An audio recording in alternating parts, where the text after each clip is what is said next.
eo amin'ny vaovaony toekarena kosa indray dia ho tanterainy ny faharaiky amby roapolo hatramin'ny faha-efatra amby roapolo ny volana septambra ho avy izao eny amin'ny ivotoerana fandraisana fivoriana iraisam-pirenena na ny CCI Ivato ny hetsika China Exhibition Madagasikara izay sehatra iraisam-pirenena ifanakalozan'ireo mpandraravy any Chine sy ny avy eto amin'ny nosy Madagasikara ihany koa ny avy eto anivo ny ranomasimbe Indiana no mafisy ny Kan Ramanatsoa izay tompona andraikitra amin'ny fikarakarana ny hetsika fa amanjato ny ireo mpampiasa vola sinoa miantsehatra amin'ny sehatra samihafa no anatrika izany.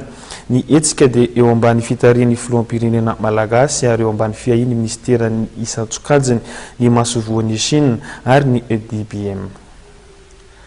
Izay ny amin'ny vaovao fa eo amin'ny vaovaony fampianarana kosa indray raha toa ka eo am-pialatsasatra tanteraka ny akamaroan'ny mpianatra dia mbola miandry ny valim-panadinana kosa ireo mpanala baka.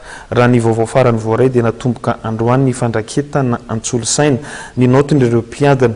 Raha toa ka tsy misy ny fiovana dia mety ho tratra ara-potoana ny famoahana ny valim-panadinana amin'ny 15 Aogositra izao araka ny nambara ny tompon'andraikitra eo anivon'ny ofisy ny bakalorea.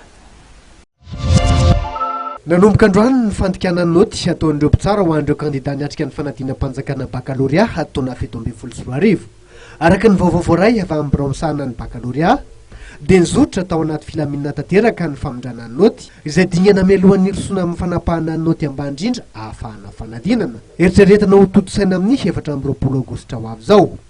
Hany ka atahoran'ireo mpitsara dia mety isian'ny fahatapahan-jiro izay mety hanelingelina ny asa famindrana noty. Raha tapaka matetika tokoa mantsy ny jiro hoy ny tompon'andraikitra dia ahina emotra ny andro hanapahana ny noty ambany indrindra ahafahana fanadinana.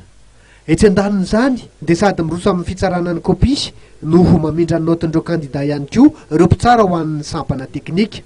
Eritreretina ho miaravita araka izany ny asa famindrana noty ho an'ny sokady sy baka kampiany sy teknika izay vitsy kokoa ny kandida. Raha tsy misy ny sampana dia amin'ny 15 Aogositra ho avy izao no hivoaka ny valim-panadinana bakalorea.